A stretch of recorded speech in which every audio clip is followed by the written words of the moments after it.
Shalom, and welcome back to B'nai Noach Academy, Thoughts on the Torah. Please remember to hit the like button, to subscribe, and most importantly, to share this insight and inspiration with friends and family.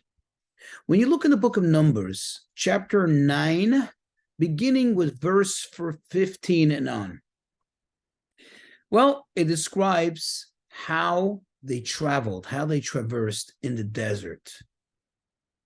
Later, of course, it's going to evolve into not just a temporary traveling, but rather into a full 40 years.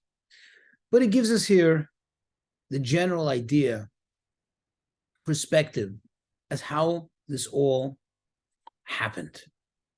What does it tell us? Well, from the moment that the tabernacle was built, from the moment it was inaugurated, the cloud, in other words, a cloud of glory, a presence, a visible presence of God, set itself on top of the tabernacle. It was visible. It was something that was real. And when that would lift, as you read through the verses, that would tell them, people, it's time to go. It's time to travel. To where? Wherever that cloud takes us, wherever God is going to direct us. As it says in verse 18, according to the word of God, they traveled. According to the word of God, they rested. They camped. Sometimes they camped in a place, as it says later, I'm paraphrasing. If you look in verse 19, you will look in verse 20. Sometimes they camped for a day or two. Sometimes they stayed in a place for much longer. In fact, we know, as later it was decreed that they should stay in the desert for 40 years, they stayed in one spot for a multitude of years, if I'm not mistaken, almost 20 years, if not more, just in the same place, literally built like a little camp that turned into a city, a makeshift city. That's the type of level of permanence that it became. But you never knew, because at any moment, whenever God decides, he would just lift that cloud and you would go. Now, if you go on, you continue in chapter 9, even into chapter 10, the Torah goes into much detail describing the exact procedure of their travels, what happened, how it happened, why is this so important? What really is this telling us? You and me, the contemporary person who does not live in the desert, is not experiencing this type of travel situation where you see a cloud lift up. I'll get the closest we can get to that is when you're in the plane and it lifts off the ground. But that's it, you're in that plane. So really, what does this all mean? What is the lesson from this? What kind of inspiration can we get from this? Well, you see very clearly that what this tells us is, quote, man doesn't necessarily know why I'm in a place. I don't even know for how long I'm here for. But what do we know, or what should we know, that we are here, wherever is here at the time, we are here to instill in the place, to bring into the place, to inspire the place with that Spirit of God, to bring godliness into the place, to have a permeation of holiness into that atmosphere, even into the, so to speak, physicality of the material ground, the place that you're in. This is a very important lesson.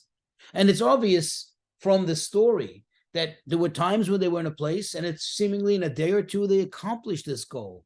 And so to speak, they permeated the place, they inspired the place with enough holiness, with enough, so to speak, godly points, if I may, that God felt now it's time to move on to the next place and to inspire the next place and to bring holiness to the next place. This tells us something. Remember, each and every one of us is, quote, created in the image of God. We all have a certain representation of godliness.